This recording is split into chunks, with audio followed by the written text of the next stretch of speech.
All right, guys, back. Southeastern 16 with Max Barr. Second time today. And, well, it's March.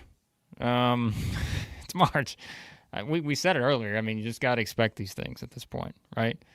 So, the Tennessee Vols get the win over Alabama in stunning fashion as the Vols win it 79-76 at the buzzer. Jahmai Mashack comes down and says, you know what? I've been here before. Back when I was a kid on the playground, just shooting the ball. Everyone does it, Max. Everyone does that right there. You take a couple dribbles, you throw it up, 3, 2, 1, boom. Like, everyone does it. And so, Jahmai Mashack knocks it down. And I told you, I'm like, of all the guys that you're probably expecting to get that opportunity, you figured, okay, Ziegler may be the guy put in that spot. Gainey may be the guy put in that spot. Lanier may be the guy put in that spot. But what happened was, and I tried to kind of try to explain what I thought happened there. Tennessee had the lineup where you had the four guys off to the one side. I think Lanier and Gainey went a little early on thinking that the ball was going to be handed to Ziegler, and it wasn't. And so they're going a little early, and then finally Ziegler's like, well, I kind of have to get it somewhere, and he goes to Mashack. I thought, Max, they were going to bring it down, and as soon as he came across half court, I thought they were going to call a timeout because they would have still had probably a second and a half. But at that point, probably not enough time, and so give it to Mashack. The man was 14 of 39 from three entering this game. Knocks it down at the buzzer. Just like we all drew it up, right? Just like we all drew it up. Mashack from downtown. When that ball left his hands, that was the ultimate, like, wait, what? No! Yes! Moment of all time. Mashack's taking the shot. What? Yeah. Yes! And it's just like, that's like the ultimate reward for playing just hours of game time throughout Mashack's career, doing the little stuff that doesn't show up on the stat sheet, that gets no praise. It was DK last year. He's always just the guy doing the dirty work. I love that it's Mashack, the program guy, getting the big shot at the right time. Blake, Mr. Big Shot. There you go. I was about to say. There you go. I don't know who the votes are for this year. We brought up a couple different guys. Trey Johnson. We brought up Tahad Pettiford. You got to put Jahmai Mashack on the Mr. Big Shot team now after that shot. What a shot. Yeah. So, magic. Little magic there at Thompson Bowling. But, yeah, I mean, as you dive into this game, you know, I thought it was bounced back and forth in terms of like, all right, felt good about this team. The way Alabama, 42 points at the half, you'll take that. Because I mentioned the magic number, right? I was like 74 points. They've still not scored over 74 in the Nate Oates era. Well, they scored 76 in this one. And I thought they were going to get way ahead of there, like down the stretch. But once again, it was like Alabama just didn't make some shots. Of course, Sears hit the big one there towards the end. But I mean, I'd love to see the win probability sheet for Alabama when it was 76-72, because I was at that point, you're thinking, all right, this is going to be tough. But what happened, right? You had the Lanier and one opportunity. You had the foul on the offensive, or foul on the missed free throw. Yep. And then you get the 5-second call, and then you get a game-winning three. Again, how many times you play that over, that sequence of events, those 4 or 5 things in a row? Probably didn't happen a lot, but it happened here. And, man, I think, yeah, like you look at Mashack, he's always kind of been that guy, as you said. He's not getting the attention of a Ziegler, of a Lanier, even maybe Gainey in a certain sense, just based on the offensive numbers. But for him to be the hero, that was something. To answer your question, at 36 seconds left, when Labaron Philon makes a free throw to make it 76 Alabama, Tennessee 72, 88.7% chance of winning for Alabama. Wow. Well, I mean, and look, Jaden brings something up here. Couldn't believe Alabama couldn't get the ball in. I saw someone mention in the comments, too, about the decision to let Philon be the guy that brings it in. But, I mean, look, who was open? I mean, it was a tough spot, and I think that's where, in any time you get Tennessee in a set defense type scenario on an inbound, something like that. You can't tell me. I mean, they're the best defensive team in the country statistically, but you can't tell me there's probably a tougher team, maybe Houston, somebody like that you just do not want to say, I have only 5 seconds to get the ball in against these guys. The way they defend and the way they defended on that possession, it was tough. And that you start to see the game of the pace that was being played. And for a long stretch, maybe from like 15 after the first like 5-ish, 10-ish minutes of the game, and it starts picking up. Thought that first half, because we were on live still when that first half had gotten started, and we were like, oh boy, this is Tennessee's pace here. This is in the mud. And then Alabama first half ends up 42-38, really picked up. And you're like, okay. That last 10 minutes of that second half, though, that was half court on half court. No one was able to really get out and get easy looks, maybe a little bit here or there. But I thought, Blake, down the stretch there, it was Tennessee who was able to play their style of basketball. Yeah, and we said that was going to be the difference. Like, if you just looked at the way this game was going to play out, it was who was going to get there. And I mentioned that was the reasoning for me as we talked about this game and previewed it, and you're thinking about all the different scenarios and how this game could play out. I just kept going back to we've seen this before. We've seen the same stylistic matchup, and yes, Alabama's won some of those games, but especially in Knoxville, it is just not, for a lot of teams it's that way, but like statistically for Alabama, my goodness, it's just been miserable to go play in Knoxville in recent years. And they get off, like I said, they sort of get off to the good start, and you're thinking, all right, maybe it's going to change a little bit, but just what a wild game. Like you said, Alabama 88% win probability when they're up 4 with 30 seconds left, and Tennessee wins the game just on a remarkable shot from Mashack. Yeah, if you look at some of the numbers here statistically, both teams get to the free throw line 26 times, so no one can say that they shot more free throws than the other team. Both got there 26 times. Alabama had 13 offensive rebounds.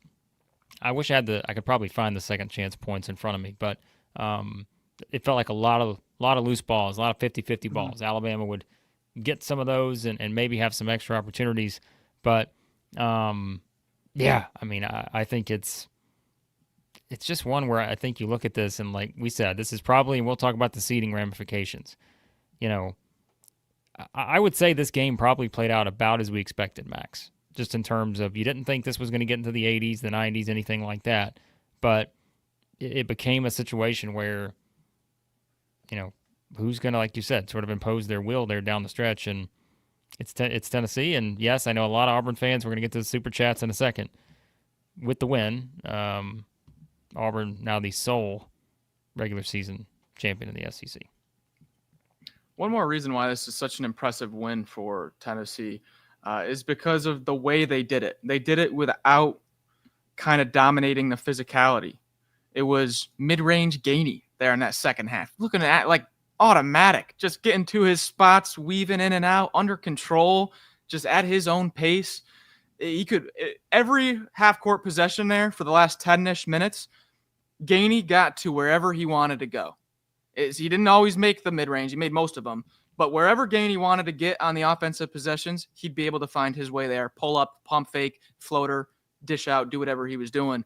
But it was the mid-range. It was the Gainey mid-range. It was Ziegler outside a little bit. Lanier only had 2 threes. But, Blake, what I'm most impressed with is you basically get nothing from Igor Milicic. You don't get a single free throw. He doesn't draw any fouls on the Alabama bigs. You really don't get to play any matchup games with him offensively. You're just trying to keep him on the floor. I mean, Tennessee did this thing. I know Alabama doesn't have Darian Reed, and they're not at full health, so I know. But still, Tennessee did this, and they won it in a way where if you asked us before the game, hey, Tennessee wins this thing, who has big games? We'd be, they probably out-physical them. The big guys probably have a nice game there, and Alabama's not able to impose their will. It's the guards. Yep. It was for sure. All right, let's get to some Super Chats. We got a lot of them. Yep. So I'm going to try to get some of these where we need them to be. Okay, let's go to the start. Zach with a $10 Super Chat. The streak continues. What a game. Thank you, Jahmai. Thank you, Tennessee. Auburn is the outright SEC champion. That's right. There you go, Zach. 10 and 10. We appreciate you, Zach. As always, we know who this is. We know who this is right here with a $2 Super Chat.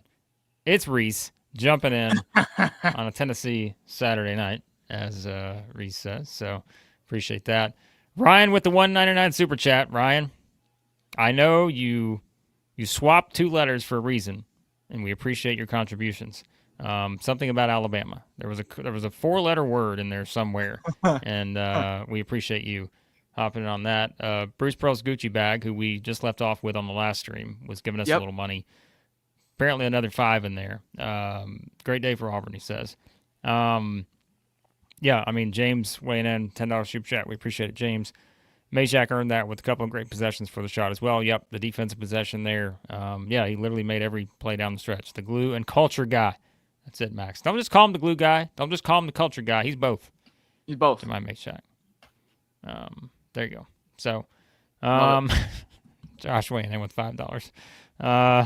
Talking about the calls on the guards. And still lost, Josh. Noted Tennessee fan. Josh with $1.99 as well. We appreciate talking about a certain head coach, perhaps being the father of another head coach. That's a $1.99 super chat on that. Coach Rice, a long time $10 super chat here. Let's go. Mashack deserves to make that shot more than anybody in the NCAA. The crazy stat lives on. Tennessee took the lead 70-68 at one point. Tennessee has now won 43 straight when scoring 69 points first. Nice. The race. All right. So $2 from James. Bruce sent UT some all voodoo. Felt like there you go. So that may be it. Yeah, Coach Rice once again $5 super chat. Mashack calls the jump ball. Yep, to force Alabama to take the ball out.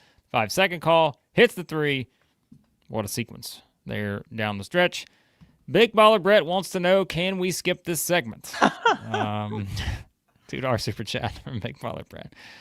Unfortunately, Big Baller Brett, we cannot skip the segment. Because this is kind of what the stream is about, this Tennessee-Alabama game. We're going to talk about Ole Miss and Mississippi State for a few in a second. But, yeah. Anyways, coming out of this, Max, number 1 seed, Tennessee. Alabama 2 seed. Lock them in. Wasn't that what they showed the graphic on the screen 400 times? They also showed the graphic where it said Auburn had a 50.9% chance of being a 1 seed. I don't know where that math came from. I think Auburn is about as close to a 100% chance to be a 1 seed as maybe we've ever seen. So I don't know where they were getting that math. They were trying to explain it, but I wasn't. I was doing something else and I wasn't really listening. But they were trying to explain why that number was what it was for Auburn. But I have no idea why it was 50.9%. But nonetheless, that's kind of where we are. So, Virginia Double Dribbled says, by the way, Auburn should include the Tennessee ending in the pregame hype video. Well, there you go. So now moving forward, Blake, I think this puts them into the. It's gotta right, put them into the balls. Yeah. So if you look at Tennessee's body of work here, let me clean up some of these chats real quick so I know where we're at on the list. You guys are coming in hot as always. Don't worry, Krusty. I see yours up there too. We'll get back to it here in just a minute. We'll talk a little bit about your squad shortly. So if you look at Tennessee heading into this, the body of work, like we said, who do they have left? These games always run together. All right, so they've got to play at Ole Miss, home against South Carolina. So they've now won 4 straight. Their record's going to be 24-5, 11-5 in the SEC. And yeah, I just think you look at the non-conference overall strength of schedules, top 15 in the country. Quad 1 wins now. They're going to have, Tennessee. That's going to move them up to 10 Quad 1 wins. So that will be tied for second in the country, behind Auburn, nice. Of course. And so Alabama has 10 as well. Again, you never know if kind of some of those will slip just based off results. But yeah, so Tennessee's, I think they're 1 seed. Now, they lose to South Carolina at home or something, maybe not, but I think they're 1 seed. Imagine that.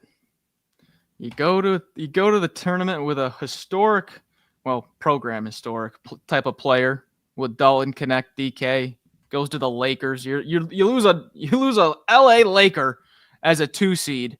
You turn around and you pump out a 1 seed. How about that for Rick Barnes? We don't talk about the coach of the year this, coach of the year that.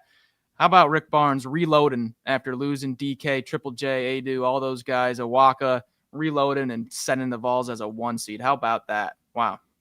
Yeah, for sure. I mean, I came in the season, I was like, I didn't know, right? Because we had those things, and I was like, man, I don't know about Tennessee. I want to see what it looks like without Dalton Connect. We knew the defense would be there. That's never been a question in this era, but you just wanted to see, and we started to see early with Lanier and all that, and then they lose 3 of 4, and you're wondering, man, I don't know, like, are we back here again? But really, it was that that Florida win just jump started things. I know they still had the loss to Kentucky in there, but yeah, I mean, now they've won, what is it, 7 of 8 since that first loss to Kentucky at home on January 28th. So, I mean, in the past month, Tennessee has looked apart. And yeah, I mean, absolutely, I think they look like a 1 seed. And I think when you start to compare them to some of the others for their resume wise, I've got to think that will put them in a really good position. Again, if you lose to South Carolina at home or something, you lose out. You never know.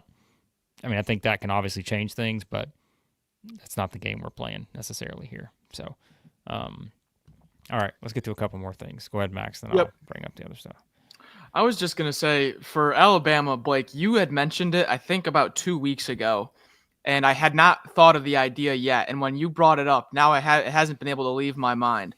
The idea of Alabama going to drop a few games here to end with a really tough schedule, and we're going to start to talk about these other teams more and more, and we're just going to slide kind of Alabama underneath, and then they're going to make a run again. Yeah. You brought that idea up, and now I can't stop thinking, okay, that's going to happen. Listen, I know the chat will not agree with this. We have Auburn and Tennessee fans in here, but I do still believe that theory that we're going to sit here and everybody's going to say Alabama's overrated and all this other stuff, and I don't think I necessarily agree with that. So, it is what it is. This one game, but I think you look at the overall body of work still for Alabama, and I mean it's pretty tremendous. So, we'll see though. I mean they again, we knew they had the toughest schedule left as of February 15th when they started that game against Auburn. They were gonna have the toughest schedule in the country. And now, they're 2-3 in this stretch. They lose the games to Auburn, Missouri, and Tennessee. They beat Kentucky and Mississippi State. And now they host Florida on Wednesday, and then they go to Auburn next Saturday. So, yeah, I mean, we're going to find out about the Tide here. But I still think the upside, we can't ignore, I think, just the obvious upside between them with them. I just don't think we can. So, all right, let's get to a couple things here. You guys are jumping in, as always, with some good stuff. So, Elijah, $5. How about the Vols? Jahmai Mashack, the unspoken hero of the team, scored the last 5 points, lockdown on defense. Yeah, Jahmai Mashack, MVP in the win here for this one. Shout out to Brandon, too. Brandon said, cried about this one because dad passed a while back, worked at the arena for 12 years. Go Big Orange. Yeah, sorry for your loss, Brandon. And, yeah, we always appreciate you jumping in. Again, that was, they even said on the broadcast, right? Like, I think Jimmy Dykes may have said it, but he did. It's like, did he say this was the biggest home game for Tennessee? Yeah. So, I mean, it kind of shows you just the magnitude of this game, but obviously, adding something like this, we always appreciate Brandon jumping in here in the live streams and contributing as always. So we appreciate you, Brandon. Big Gator EJ has a super chat. Now, it's not a real one, but, I mean, come on. It's the Matt G super chat. South Carolina, the hottest team in the SEC. Father Lamont. Yeah, Gamecocks. Playing well at home, that is. Quinn, $10. Outright champs. Now try to finish this thing off going 17-1. WD, thanks the Vols for that. Let's see what else we've got. $2 Virginia, double dribble, $2 super chat. Ready for San Antonio already. Oh boy. So already ready for San Antonio. Oh, here's a good thought. How about that? James with the $2 super chat. Same exact spot that Chris Lofton hit the winner against Texas. Now that's a good call there, and I wonder if we could find that. I wish I remembered what was the call for tonight. Who called? Was it? Did Dickie V get a word in? He may have. I don't remember what the exact call was, but Max, go to YouTube if you can, and try to find that Chris Lofton game winner, and we'll see if we can pull that up on here without getting blacklisted. Hold on, I'm actually going to see if I can. That documentary too. That's going to be must watch. It's coming out on the SEC network. Oh, here it is. Actually, Max, I've got it right here. You don't even have to pull it. You got it? Yep. Okay. You got it right here. Now it's kind of blurry. Keep in mind this was this pre-HD days? I don't remember. But I don't remember, but we're gonna find out. Oh yeah, no, you're right. It's the exact same spot. It's the exact same spot. All right, so we're gonna pull it up here, and then we'll get to some more super chats. But yeah, watch this here on that. All right, let me find this, and then we're gonna. Yeah, that's a good call on the exact spot that you hit it on. Oh, let me turn this off. Okay. Listen, you may laugh at our technical stuff, and we may be on a delay, but at least we're showing it. Okay. Yeah. So, all right, here we go. Full screen it. Full screen it. All right. Does that look okay? I'm not on the tab. Yep. Yep. Here we go. We're gonna watch it here. Here it is. Chris Lofton pulling up. Bam! Right there. Look at that. That's just contested too. Gosh. How about that? Just contested on that right there. Look at this. Man, just he stared him down. Was that against KD? Was that KD? Yeah, it was KD, wasn't it? Yeah. Okay. So there you go. How about that? That's a great call, though. I would have never put that together. You like that spot? That's a great call. That's the spot. Great call. All right.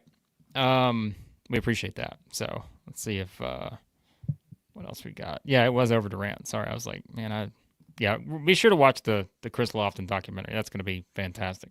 So when is that? March. ESPN keeps airing it. 8th, 10th, something like that. It's like a week and a half. Yeah. So good call on that, James. Sam weighed in. $2 super chat. He's already calling a round of 32 loss to UConn. Oh boy. Sam. Well, Sam, listen. Come on.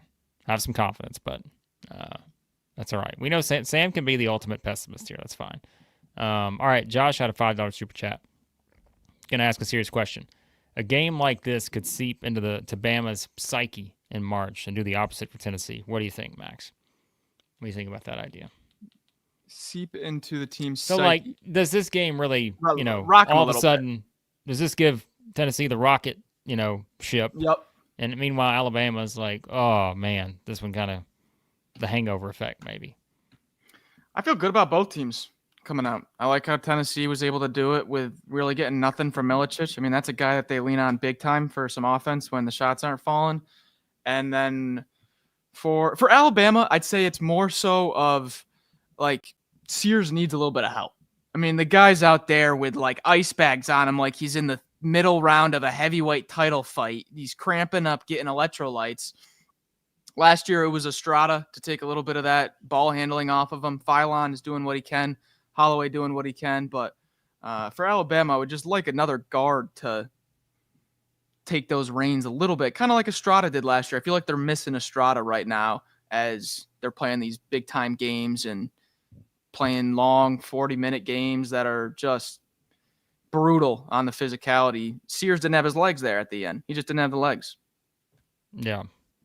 Well, I mean, I think, listen, I still feel okay, too, about both teams. I mean, again, you could maybe see some of that hangover effect early, perhaps, like in the next game and all that, but I still feel really good about where these two teams are at. So, yeah, that's my thoughts on it. What are you laughing at? Sears wasn't eating electrolytes. He was just eating fruit snacks. Well, sometimes that's what you need, right? So a little Scooby snacks. Sometimes that's all you need. So, all right, let's see what else we've got here on the super chats. Watch along for the Gators versus Texas A&M tonight. We're gonna swap the watch along for Saturday with a midweek watch along next week. Our guy Max was under the weather the past couple days, and so we're going to give him a little bit of a. I was going to say we're going to give him a break, but you know what? This is our second stream of the day. We're probably going to stream after Missouri Vanderbilt, and then we're going to have the primetime stream tonight. So, yep. Yeah, nice break for Max Barr, for sure. All right, let's get to this here from Krusty. Can I be the first fan to tell their team to pack it in and go home for the season? Of course, we know Krusty, noted Arkansas fan, made South Carolina look like the '86 Celtics. So, well, we talked about that one, Krusty, if you want to listen to it. Yeah, so that's interesting. But, all right. what else you guys want to talk about with Alabama and Tennessee? Again, thoughts coming out of it. I will look at how this is going to impact the potential SEC tournament seeding, but I will not do that until tonight once we get some other results. Yeah. So, obviously, Alabama's going to fall to, I don't know, Ken Palm's still not updated. They're going to be 12-4. Tennessee's going to be, 11-5? Yep. So we'll look at potential SEC tournament ramifications and all that, probably on the primetime stream later, once we know exactly how it works for everyone else. SMU lost. You can. Oh, no. Who did they lose to? Mustangs lost to Stanford. Oh, no. Not the Mustangs. Yep, Stangs. Oh, man. Well, I don't like their chances at a tournament bid after that. So, all right. Well, that's a shame. Okay. Max, let's quickly share. Give me some quick thoughts on the other two games here, and we'll talk more about Tennessee, Alabama. You guys keep sending in your questions, comments, but while we're doing that, we're going to round up a couple of the other games from earlier that we did not talk about yet. Mississippi State, LSU, thoughts? Yeah, I caught the second half. So Mississippi State down by 2 at halftime to a feisty LSU team that we've been trying to tell you guys is not going away quietly this season. They are playing for next year already. They're already playing momentum, and they got it. Up by 2 at halftime. It was a Cam Carter half. He had a really good shooting half and then kind of stalled in the second. Mississippi State, though, it was a game where you like that you got the win, but it was one of those games where it was like Hubbard is just doing incredible Hubbard things. Cam Matthews had a nice game. It was really a game where you don't like the first half if you're a Hail State fan. It was not pretty. And even a little bit into the second half, it wasn't. But this was just one of those games where it was like, we have Josh Hubbard and you don't. So we're going to win this game today. That's pretty much what I took away from it. Yeah, I was going to say, if you didn't watch that game, I know we were streaming for a decent portion of it, but kind of keeping an eye on it, that was sort of the case where it's like Josh Hubbard just had a Josh Hubbard game, 30 points you mentioned, and sometimes that's going to be all you need. And Mississippi State, at least the percentages go up in terms of the 3-point defense. LSU goes 9 of 36 in this game. Oh my, 25%. Cam Carter had 5 of those, so probably not much of a surprise in that scenario. But to shoot 73% from 2, as you talked about, just how they were able to win this game.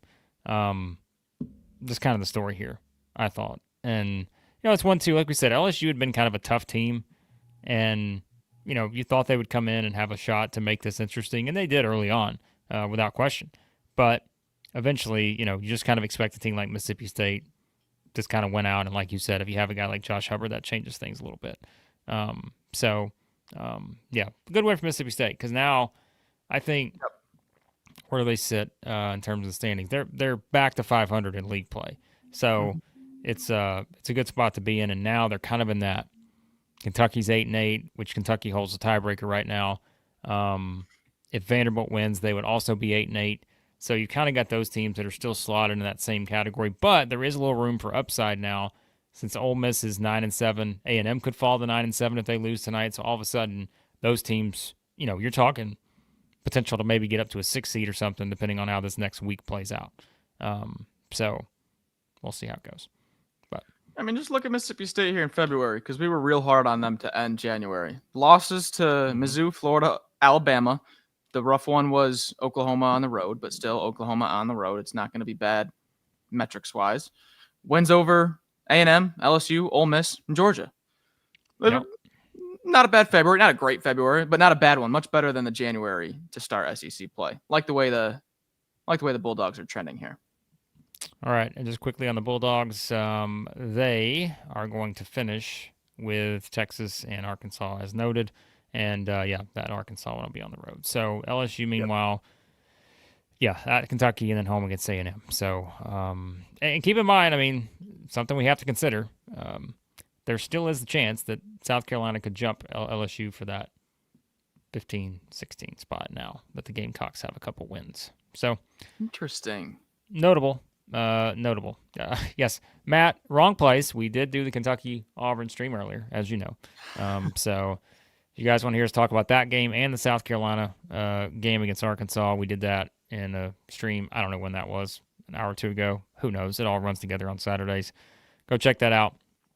Thoughts on Ole Miss getting we kind of talked about that a little bit in the last stream, but Ole Miss hangs on, and wow, for Oklahoma.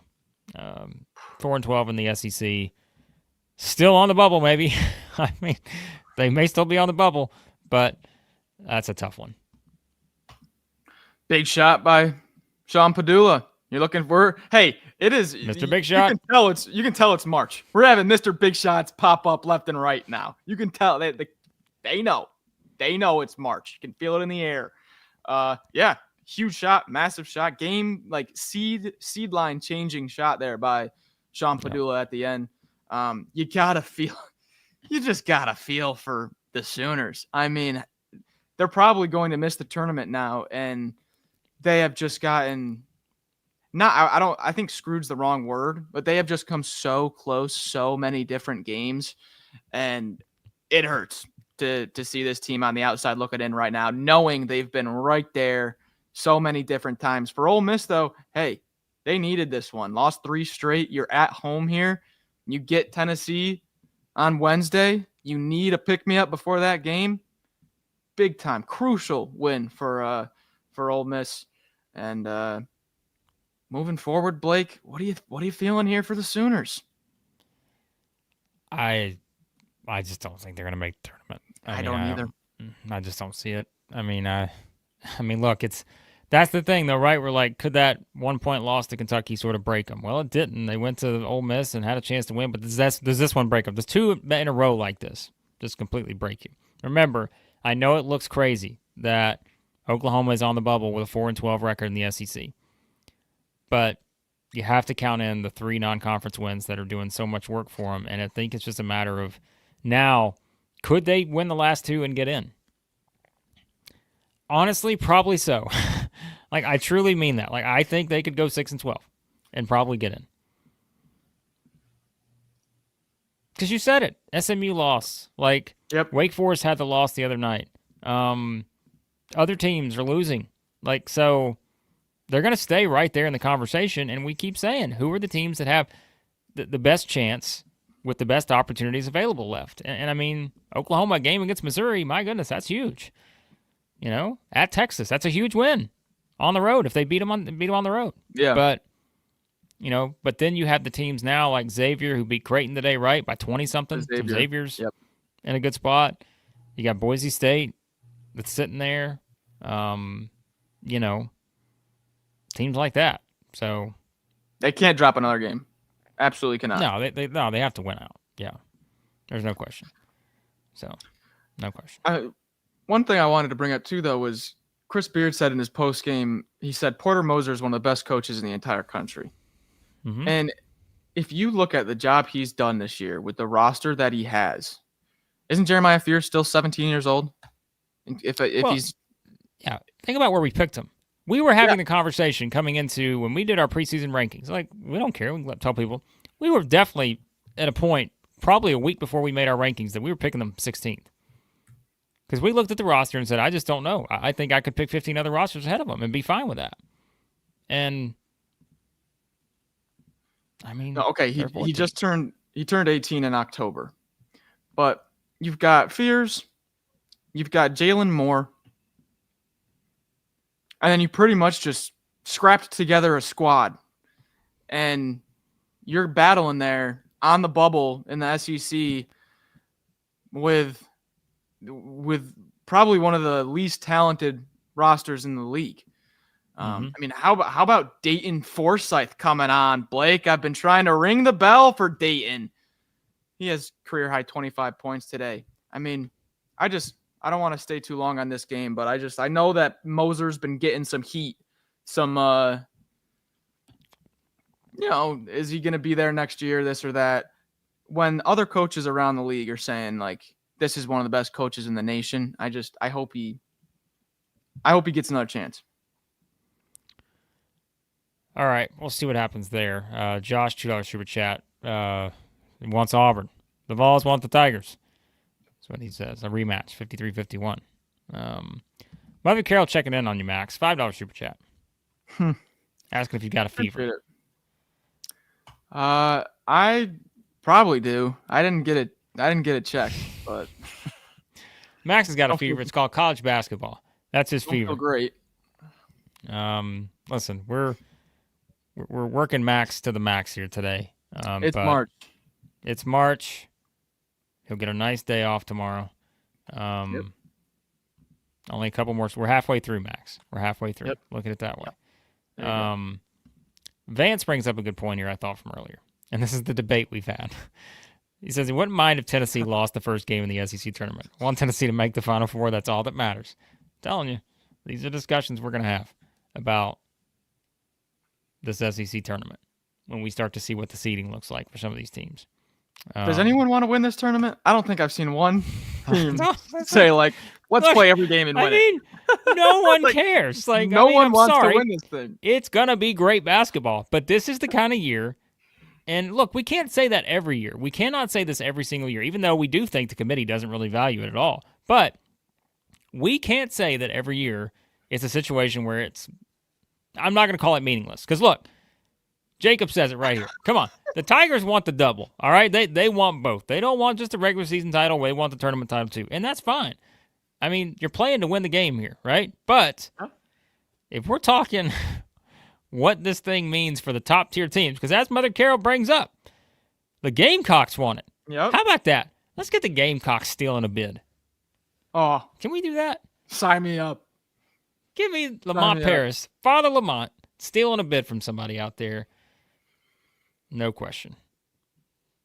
So I'm going to take this into consideration when we do our picks for the SEC tournament. Oh, you have Motivation. You have to. Yeah. I mean, look, Skylar says the bubble teams, sure. Like I think the bubble teams you may get in and feel like, yeah, you're only path. So look, do we advance Oklahoma and Georgia multiple spots, whereas we previously may say, I don't know about that. Yeah, and Arkansas may be in that position now where they may be after that they may be in trouble. So yikes. We'll find out. All right, guys, we're gonna give you like the 2 to 3 minute warning here. Anything else you want to talk about with Tennessee, Alabama? We'll jump into it. Of course, we'll talk about it on the primetime show tonight as well. Medal stand, all that good stuff we usually do. So we will get into that later. Are we doing another gut bracket? Oh, it may be time. It may be time. Well, I mean, we only can do like a few more before it's the real one. It's true. We don't have. We may have to go gut bracket 5 days a week next week. So, did we get confirmation on whether Duke Thero's out for the year? I don't think we've gotten confirmation on that yet, have we? Is that still an official scuttlebutt from us? I think so. Well, we know Jackson Robinson is. We mentioned that in the last one, and I know Kentucky fans already know that, but we did not confirm that in the last stream, but we will confirm it now. Jackson Robinson is out for the year, which is a brutal blow for the Cats. Ugh. Yeah, no, just a bunch of rumors about Thero. I'm hoping he's all right. Would love to have him back. That was one of my sneaky Sweet 16 teams as an 11 play-in game. Yeah. But we'll see. We'll see. All right, so here's our plan. We're going to hop off now. I'd say there may be a chance we're back after Missouri Vanderbilt.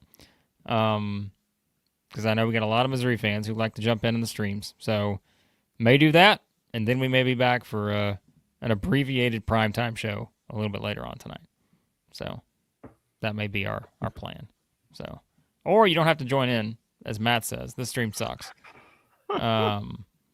And as Josh says, $5 super chat. So we lured Josh in. He asked you the question, and we ignored it, and then we made him give us the super chat.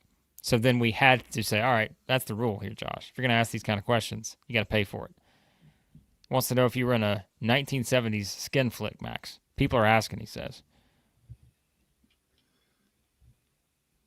What am I even supposed to say to that? He didn't deny it, Josh. All right, we're out of here. We're out of here on that. Listen, we appreciate you guys. As always, you're the best. Dragon with a $2 super chat here on the way out. Oates averaging 1.6 unused timeouts per game. That's a stat. That's a stat. Interesting. All right, we're out of here. We appreciate you guys. Hit that subscribe button. Hit the like button. Chances are we'll be back in maybe a half hour at this point for thoughts on Missouri Vanderbilt and then the prime time tonight. So, all right, guys. Thanks for watching. We'll talk to you soon. Southeastern 16.